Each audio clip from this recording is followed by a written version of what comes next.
show me spin? Good. I'm gonna do that a couple more times because I had to give the cue twice.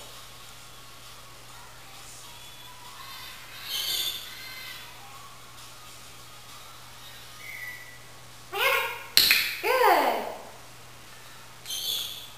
So that is the end result of the spin, and I will talk about it here in a sec.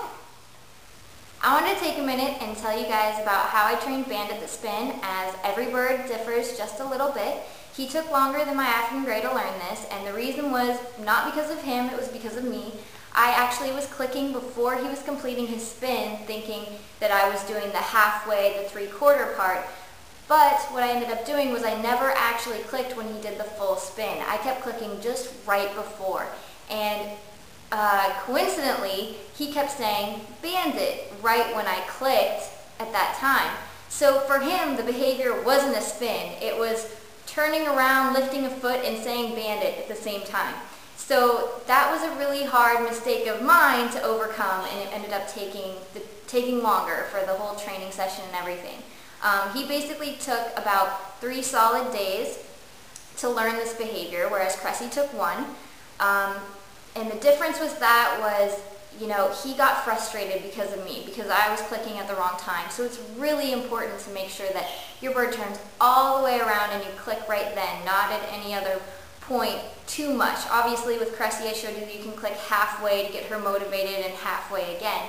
But eventually you want to click as soon as they turn all the way around, and I just was not doing that. And unfortunately, since Bandit is so talkative, he paired it with a verbal, so he thought, you know, the behavior was to talk.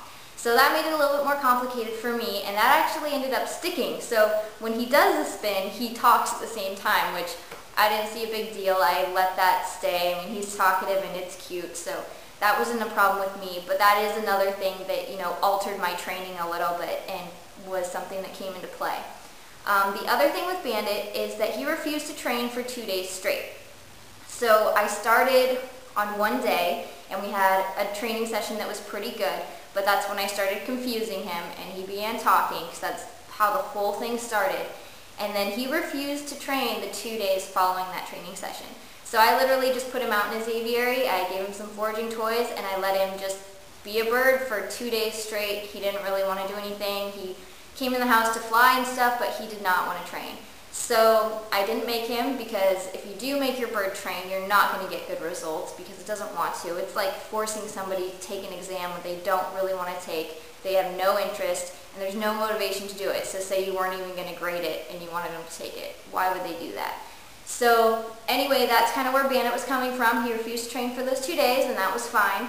And today was actually the 3rd day that he got it, and he just started spinning and spinning and spinning like you see Cressy doing when she first got it.